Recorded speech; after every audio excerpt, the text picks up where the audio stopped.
नमो बुद्धाय। जय भीम साथियों। मैं उमेश पाल सिंह, धम्मा अशोक।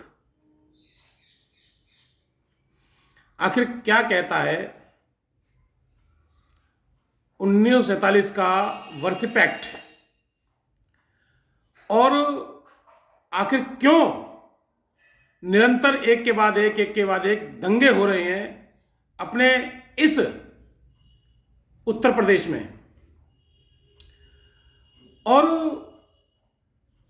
आखिर जितने भी मॉन्यूमेंट्स हैं, ऐतिहासिक पुरातात्विक स्थल हैं, उनके पीछे का सच क्या है, इन्हीं सब बातों के साथ मैं आपके सामने उपस्थित हूं, धम्मा अशोक उर्फ उमेश पाल सिंह। स्वागत है आपका मेरे यूट्यूब मंच पर। साथियों, अभी हाल ही में जो संभल की घटना हुई है, उस पर मैं काफ़ी समय से सोच रहा था कि इस पर कुछ बोलूं या ना बोलूं या ना बोलूं, क्योंकि सच इस देश में सुना नहीं जाता है और सच बोलने वालों पर इस देश में कार्रवाइयाँ होती हैं।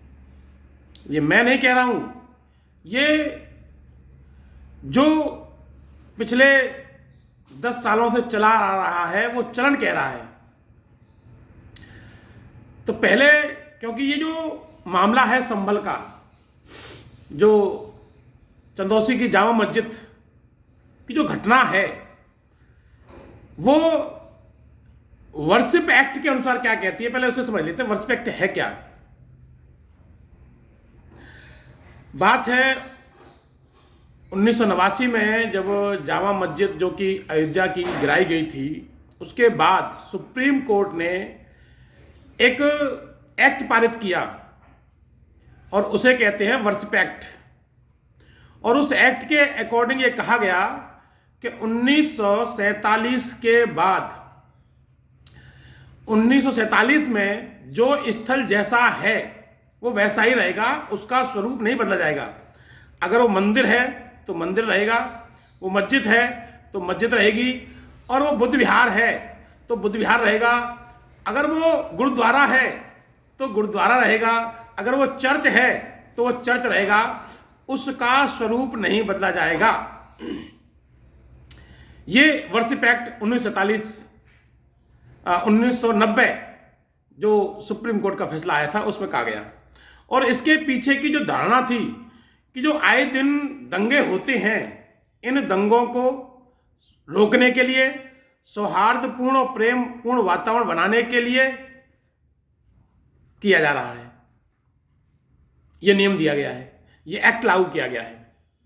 अब इस एक्ट से अयोध्या का मामला अलग था।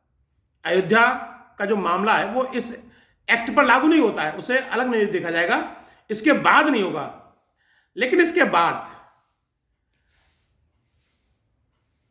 अयोध्या के बाद काशी की ज्ञानवापी मस्जिद, फिर मथुरा का सर्वे, और मथुरा का सर्वे के बाद फिर यह संभल की घटना। अगर यह कहा जा रहा है कि 1526 ईस्वी में वहां पर मंदिर था, तो 1526 से पहले उठा के देख लो भैया, वहां 670 में बुद्ध विहार भी था। क्योंकि इस देश में अधिकतर स्थल, क्योंकि बुद्ध की मूर्तियां इस देश में पहली बार जो मूर्ति बनी किसी भी महापुरुष की या भगवान की या देवी देवता की, वो बुद्ध की बनी। इससे पहले मूर्तियों का चलन था ही नहीं। बुद्ध से पहले जो सम्राट कनिष्क के शासनकाल में मथुरा में कनिष्क के पुत्र हुविष्य ने बनवाई थी। मूर्तियों का चलन अगर बात करें तो वो केवल और केवल बुद्ध की बनी। और यहां तमाम स्थल, भारत के तमाम स्थल, क्योंकि 84,000 स्तूप सम्राट अशोक ने बनवाए थे, वो कहां चले गए? जमीन खा गई या आसमान निकल गया उन स्थलों को। अगर हम मथुरा के संग्रहालय को देखते हैं तो आज भी कंकाली टीले पर की खुदाई में बुद्ध मिले, चौबारा टीले की खुदाई में बुद्ध मिले, ध्रुव टीले की खुदाई में बुद्ध मिले। और जब इन स्थलों से बुद्ध मिले तो ये स्थल बौद्धिस्टों को क्यों नहीं दिए गए, संग्रहालय कह रहा है। और उसमें से कुछ स्थल जैसे चौबारा टीला है, आज भी उसकी 7.5 एकड़ जमीन, 7.2 एकड़ जमीन आज भी किसी के कब्जे में नहीं है, कब्जा विहीन है। ऐसे ही कंकाली टीले में पीछे की साइड में मंदिर बना हुआ है, लेकिन जहां से मूर्तियां मिली वो स्थल आज भी एएसआई के कब्जे में है। तो ये जो चीजें हैं वो एक ही चश्मे से क्यों देखी जा रही हैं। मैं संभल की उस घटना की बात करूं कि 19 नवंबर को पिटीशन दायर होती है, सुनवाई होती है उसी में, और सुनवाई में 3:30-4 बजे उस पर जो है डिसीजन आ जाता है, और 6 बजे 6:30 बजे वहां पर सर्वे होता है 19 तारीख को ही। उसी दिन पिटीशन दायर, उसी दिन उस पर फैसला, उसी दिन जो है जजमेंट, और उसी दिन सर्वे। लेकिन 19 तारीख को कोई भी हंगामा नहीं होता है। जब एक बार सर्वे हो गया, फिर दोबारा सर्वे की जरूरत क्या पड़ रही थी, और दूसरी बार भी सर्वे किया गया, और वो सर्वे किया गया 24 तारीख को। 24 तारीख के सर्वे में हिंसा हुई, और हिंसा में जैसे कि वीडियो वायरल हो रहे हैं कि उसमें जो है धार्मिक नारे लग रहे थे। तो वो धार्मिक नारे कौन लगा रहे थे? क्या मुस्लिम लगा रहे थे उस धार्मिक नारों को? और प्रशासन ने वो धार्मिक नारों की आजादी दी किसको? अभी जब मथुरा की पिटीशन कोर्ट में फाइल की गई थी, कुछ दिनों पहले की बात है, जिसे सुप्रीम कोर्ट ने खारिज कर दिया, सुनने से ही इनकार कर दिया उस पर। तो उस दौरान मथुरा में भी ऐसे नारे लग रहे थे, अयोध्या काशी हमारी है, अब मथुरा की बारी है। अयोध्या काशी हमारी है, अब मथुरा की बारी है। तमाम लोग उस पर क्या नाम है, गाड़ी पर चढ़ चढ़ के टैगमैन चलाए, मैंने सुने थे वो नारे जो है। लेकिन हमें इन सब चीजों से क्या मतलब भाई, हमें कोई इसमें फर्क तो पड़ता नहीं है। हमें उपद्रव तो नहीं करना था, हमें शांति प्रिय लोग थे, हम तो संविधान पे चलने वाले लोग थे। जो ऊताताई थे, उपद्रवी थे, वो अपना नारे लगा रहे थे। अब जब चलो हिंसा हुई, और हिंसा होने के बाद 4-5 लोग मारे गए, तो 4-5 लोग मुस्लिम समाज के मारे गए। क्यों? क्या है, केवल मुस्लिम समाज ही वहां पर हिंसा कर रहा था और कोई वहां पर हिंसा नहीं कर रहा था? या गोली जब छोड़ी जाती है, बंदूक से निकलती है, तो वो चेक करती है कि ये मुस्लिम है, ये हिंदू है, ये हिंदू है तो इसको नहीं मानना है, मुस्लिम को मानना है, ऐसा गोली करती है क्या? ऐसा तो नहीं है। ये जो बुनियादी बातें हैं, ये विचारणीय बातें हैं, ये सोचने वाली बातें हैं।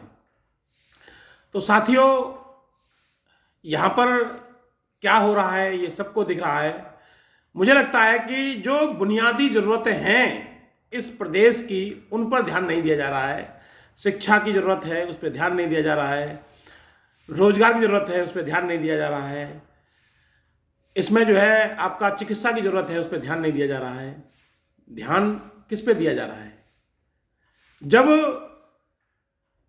कोर्ट ने बुलडोजर के ऊपर आदेश दे दिया कि अब बुलडोजर नहीं चलेगा, ये असंवैधानिक है, तो फिर इधर दिमाग दौड़ा दिया गया।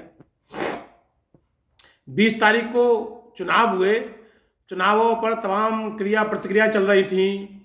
इधर झांसी में बच्चे मारे गए, जो है उनकी तरफ ध्यान नहीं गया। उन सब मुद्दों से भटकाने, अब कोई बात ही नहीं हो रही, ना झांसी वाली बात हो रही है, ना चुनावों की बात हो रही है, ना महाराष्ट्र के जो चुनाव है उनकी बात हो रही है। अब वो सब सारा मामला कहां गया? संभल पे आके अटक गया। तो क्या ये झांसी वाले मुद्दे को, महाराष्ट्र के चुनाव वाले मुद्दों को दबाने का ये प्रयास किया जा रहा था? आखिर क्या है इसके पीछे की सच्चाई? ये आप लोग मुझे कमेंट में जरूर बताइएगा, और मैंने जिन मुद्दों को रखा है उन मुद्दों पर विचार कीजिएगा। मेरा किसी तरह का कोई वातावरण या माहौल बिगाड़ने का कोई उद्देश्य नहीं था।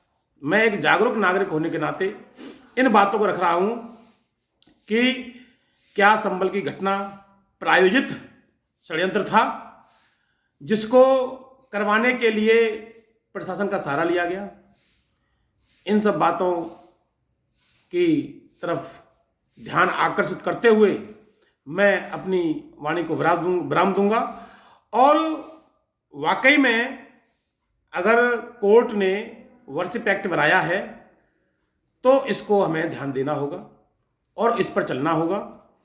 जब ये कहा गया है कि 1947 के बाद जैसी संरचना है धार्मिक स्थल की वैसी ही रहेगी, तो वैसे ही रहने दिए जाए। अन्यथा अगर बौद्ध खड़े हुए तो ये सारे स्थल बौद्धों के हैं। जब खुदाई करानी है तो मंदिर, मस्जिद के नीचे मंदिर देखना है तो मंदिर के नीचे बुद्ध विहार भी देखना होगा। जी हाँ, मैं स्पष्ट यहां कह सकता हूं कि ह्वेनसांग और फाहियान के यात्रा वृत्तांतों से मथुरा में 20 बड़े संगाराम और 24 वन शामिल थे जो 84 कोस की परिक्रमा पड़ते थे, जो 84,000 स्तूप जो सम्राट अशोक ने इस देश में बनवाए थे उसके प्रतीक जो मथुरा में बनवाया था, अपने जो गुरु थे उपगुप्त के कहने पर, वो भी यहां पर मौजूद है। उस पे भी ध्यान देना होगा। हमें ध्यान देना होगा कि आखिर किस तरह से बुद्ध की मूर्तियों को परिवर्तित किया गया और किस तरह से बुद्ध विहारों को दबाया गया। इन सब चीजों पर ध्यान देते हुए, और मैं आप सभी से निवेदन करूंगा कि जितने लोग मुझे सुन रहे हैं, अगर मथुरा का इतिहास उन्हें समझना है तो वो एक बार मथुरा अवश्य आइए। आखिर क्यों मथुरा एक बौद्ध नगरी होने के बावजूद भी बौद्धों को मथुरा में कोई जमीन नहीं मिल रही है जिससे कि वो भी अपनी आस्था का केंद्र बना सकें, वो भी बुद्ध की आराधना कर सकें। विश्वव्यापी बुद्ध, जिसमें हमारे माननीय प्रधानमंत्री भी कहते हैं कि मैं उस देश से आया हूं जिसने विश्व को युद्ध नहीं बुद्ध दिए हैं। मुकेश अंबानी जी की जो पत्नी है नीता अंबानी, वो जब जाती हैं तो I came from land of Buddha कहती हैं। I came from land of Buddha, मैं बुद्ध की भूमि से आई हूं, ये कहती हैं। तो इन्हीं सब बातों के साथ आज मैं आपके सामने आया, कुछ प्रमुख बिंदुओं को लेकर, क्योंकि पीड़ा मुझे भी हुई। जो भी यहाँ पर होता है उससे पीड़ा होती है। इन सब पीड़ाओं को ध्यान रखते हुए मैं आपके सम्मुख आया।